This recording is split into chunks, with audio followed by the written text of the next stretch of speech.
Unacademy. Let's crack it. Hello friends, hope all of you are doing fine. I am Satabdi Mazumder, All India Rank 80 in UPSC CSE 2019, and in this video I'll discuss briefly about how you can manage both job and this preparation simultaneously. Whether you can manage both simultaneously or not is the key question I would try to address in this video. So see, first of all, the question that I'll ask to you aspirants is that if you are working professionals, ask yourself this question: how many attempts are you left with? Are you left with 1 to 2 attempts, or are you left with the entire 6 attempts? So and second question that you need to ask is what is the age bracket you are in? That will also be determining the number of attempts that you have. So once you have figured out these things objectively, now you need to understand that if you are a working professional and if you have only 2 to 3 attempts left, so will you be able to balance both? The answer mostly is no, because आपको इस preparation के लिए बहुत rigorous effort देना होता है and around I am not saying 15-18 hours and all these things, but at least 8 to 10 hours, 10 to 12 hours of effort आपको देना ही होता है. एंड जब आपके पास अटेम्प्ट्स कम रहते हैं, द नंबर ऑफ आवर्स कभी कभी और भी बढ़ जाते हैं. तो with the job will you be able to manage your preparation? किसी एक के साथ तो कॉम्प्रोमाइज़ करना ही पड़ेगा. Either you are not doing justice to your job और you are not doing justice to your preparation. So my humble suggestion for those working professionals who are left with 2 to 3 attempts, try to leave your job and prepare for UPSC in a full time manner. दोनों balance करना मुश्किल होगा. Now coming to the second category of working professionals who have say 6 attempts left, उनके लिए my suggestion is yes, you can try to balance both. How? Now what you can do is you can take out 5 hours from your daily time, and उस 5 hours में आप don't let your professional life linger on to those 5 hours. Those 5 hours of your day are totally dedicated for your UPSC preparation, and उसमें आप सारे distractions को side रखें. How you will divide the 5 hours? 5 hours में 2 hours आप निकाल लो for your current affairs preparation. उसमें आप 1-1.5 घंटा न्यूज़पेपर्स पढ़ सकते हो, and half an hour to 1 hour आप मंथली मैगजीन्स को ब्राउज़ कर सकते हो. And coming to the remaining 3 hours आपको फेज्ड मैनर में पढ़ना है. 3 hours में to begin with you should be covering the NCERTs. This will build a strong foundation and base to your preparation, and set a time limit. Like 3 hours का जो time है आपके दिन में, अराउंड 1.5 months में हर दिन 3 hours पढ़ के आप NCERTs को कवर करोगे.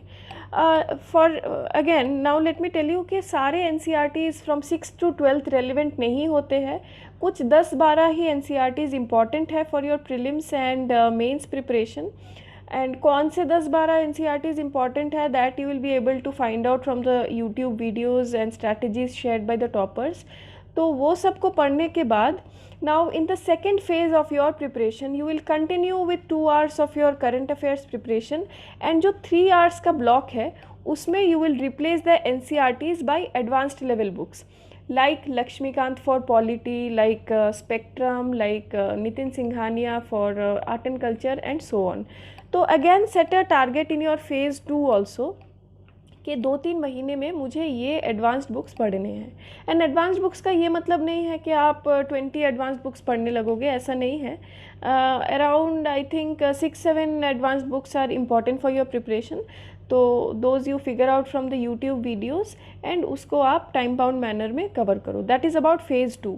Now in the phase 3 of your preparation वो 5 घंटे आपको इंक्रीज़ करना है, डिक्रीज़ नहीं करना है. तो 2 hours आपने निकाल लिया करंट इश्यूज़ के लिए, एंड द रिमेनिंग 3 hours में आप खुद को एसेस करोगे बाय टेकिंग टेस्ट्स कि आपने कितना take sectional test, take some comprehensive test, and you will understand कि आप कहाँ लाई कर रहे हो, कहाँ गैप्स है. तो in the phase 4 you will come back to the NCERTs and the advanced books and read and re-revise those multiple times till the time you are confident. So in this manner you can plan your preparation as a professional, working professional. Now देखिए, one rider that I want to point out is that सब families का financial condition अच्छा नहीं होता है, तो उस पर भी डिपेंड करता है. You can seek for some financial help from some friends और फैमिली मेम्बर्स और relatives so that you can sustain 2-3 attempts of your preparation. So the idea is to the extent possible आप खुद को free रखिए and full time preparation of UPSC करने की कोशिश करिए.